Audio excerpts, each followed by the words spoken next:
শুভেন্দুর হাতে মেদিনীপুরের নতুন উইল লিস্ট, জয়ের ব্যবধান নিয়ে বিস্ফোরক দাবি, শুরু হয়েছে শোরগোল। চৈত্র শেষের তপ্ত দুপুরে মেদিনীপুরের রাজনৈতিক পারদ এক ধাক্কায় কয়েক গুণ বাড়িয়ে দিলেন রাজ্যের বিরোধী দলনেতা শুভেন্দু অধিকারী। নিছক কোনো রাজনৈতিক সভা নয়, বরং সতীর্থ দিলীপ ঘোষের মনোনয়নপত্র জমা দেওয়ার আবহে দাঁড়িয়ে শুভেন্দু যা দাবি করলেন তাতে এখন রীতিমতো শোরগোল পড়ে গিয়েছে রাজনৈতিক মহলে। মেদিনীপুর থেকে জঙ্গলমহল, শুভেন্দুর করা এক গাণিতিক সমীকরণ এখন সোশ্যাল মিডিয়ায় ঝড়ের গতিতে ভাইরাল। ঠিক কি ঘটেছে? গতকাল দিলীপ ঘোষের মনোনয়ন ঘিরে মেদিনীপুর শহরে উপচে পড়া ভিড় ছিল চোখে পড়ার মতো। সেই ভিড়ের মাঝেই সংবাদ মাধ্যমের মুখোমুখি হন শুভেন্দু অধিকারী, আর সেখানেই তিনি মেদিনীপুর ও জঙ্গলমহলের ভোটের অঙ্ক নিয়ে একের পর এক চাঞ্চল্যকর দাবি পেশ করেন। বিরোধী দলনেতার সাফ কথা, অবিভক্ত মেদিনীপুরের সিংহভাগ আসনেই জয়ের কাজ সম্পূর্ণ করে ফেলেছে গেরুয়া শিবির। নির্দিষ্ট কিছু আসনে পরিসংখ্যান দিয়ে তিনি দাবি করেন লড়াই এখন চূড়ান্ত পর্যায়ে। দীর্ঘদিন ধরে জঙ্গলমহল ছিল শাসক দলের শক্ত ঘাঁটি, কিন্তু শুভেন্দুর দাবি বর্তমান পরিস্থিতিতে সেখানে বিরোধী শিবিরের হাত আর কিছুটা অবশিষ্ট নেই।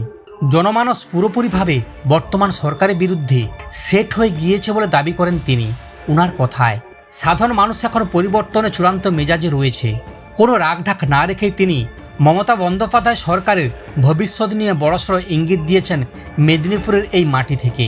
শুধু মেদিনীপুরে আসন সংখ্যা নয়, দিলীপ ঘোষের ব্যক্তিগত জয়ের ব্যবধান নিয়েও শুভেন্দুর একটি নির্দিষ্ট অঙ্ক দিয়েছেন। উনার দাবি অনুযায়ী কয়েক হাজার ভোটের বিশাল ব্যবধান জয় নিশ্চিত করবেন দিলীপ ঘোষ। শুভেন্দুর এই প্রচণ্ড আত্মবিশ্বাস কি কেবলই রাজনৈতিক কৌশল, নাকি মাটির তলার কোনো চোরাস্রোত তিনি আঁচ করতে পেরেছেন? তা নিয়ে এখন চায়ের দোকানে চলছে কাটাছেঁড়া। শুভেন্দু অধিকারী এই বক্তব্যকে ঘিরে স্বাভাবিকভাবে তৃণমূল শিবিরের পক্ষ থেকে পাল্টা তোপ দাগা হয়েছে। তবে শুভেন্দু যেভাবে পরিসংখ্যান দিয়ে নিজের জয়ী তালিকা বা উইন লিস্টের ইঙ্গিত দিয়েছেন, তাতে বিজেপির কর্মী সমর্থকদের মধ্যে নতুন করে উন্মাদনা তৈরি হয়েছে। রাজনৈতিক পর্যবেক্ষকদের মতে জঙ্গলমহল ও মেদিনীপুরে পুনরুদ্ধার এই লড়াই আগামী দিনে আরও তীব্র আকার ধারণ করতে চলেছে। শুভেন্দুর এই দাবির রেস কতদূর গড়ায় এবং ভোটের বাক্সে এর প্রতিফলন কতটা ঘটে, এখন নজর থাকবে সেই দিকেই। নেই গাড়ি, নেই সোনা, হ্যাবিওয়েট শুভেন্দু অধিকারী জীবনযাপন এত সাধারণ, মোট সম্পত্তি পরিমাণ অবাক করবেই। 2026 সালের হাই ভোল্টেজ বিধানসভা নির্বাচনে এবার জোড়া কেন্দ্রে প্রতিদ্বন্দ্বিতা করছেন রাজ্যের বিরোধী দলনেতা শুভেন্দু অধিকারী। নন্দীগ্রামের পাশাপাশি তিনি ভবানীপুর থেকেও বিজেপির প্রার্থী হিসেবে লড়াই করছেন। সম্প্রতি নন্দীগ্রাম ও ভবানীপুর কেন্দ্র থেকে মনোনয়ন জমা দেওয়ার সময় নিজের স্থাবর এবং অস্থাবর সম্পত্তির খতিয়ান হলফনামা আকারে পেশ করেছেন বাংলার এই হ্যাভিওয়েট নেতা। কমিশনের দেওয়া তথ্য অনুযায়ী শুভেন্দু অধিকারী সম্পত্তির পরিমাণ জানলে অনেকেই অবাক হতে পারেন। গত 30শে মার্চ জমা দেওয়া হলফনামা অনুযায়ী গত 5টি অর্থবর্ষে শুভেন্দু অধিকারী আয়ের উল্লেখযোগ্য পরিবর্তন লক্ষ্য করা গিয়েছে। 2024 থেকে 25 অর্থবর্ষে তার বার্ষিক আয় দাঁড়িয়েছে 17,38,590 টাকা, যা বিগত বছরগুলোর তুলনায় বেশ খানিকটা বেশি। জীবন বীমা এবং মিউচুয়াল ফান্ডে বিনিয়োগ সহ তার মোট অস্থাবর সম্পত্তির পরিমাণ 24,57,600 টাকা। তবে সবচেয়ে বেশি চমকপ্রদ তথ্য হলো রাজ্যের অন্যতম প্রভাবশালী এই নেতার নিজের নামের কোনো ব্যক্তিগত গাড়ি নেই, এমনকি সোনা বা অন্য কোনো মূল্যবান অলঙ্কারও তার আগ্রহে নেই বলে হলফনামায় উল্লেখ করা হয়েছে।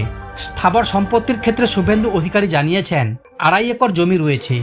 এর মধ্যে এগরায় পৈতৃক সূত্রে পাওয়া কৃষি জমি তার একটি অংশ রয়েছে, যার বর্তমান বাজার মূল্য অনুযায়ী প্রায় 1.5 লক্ষ টাকা। অন্যদিকে নন্দীগ্রামে দান হিসেবে পাওয়া প্রায় 2 একরের কাছাকাছি একটি কৃষি জমি বর্তমান মূল্য প্রায় 8 লক্ষ টাকা। আবাসন বা কোনো বসতবাড়ির মালিকানা তার নামে নেই বলে জানিয়েছেন তিনি।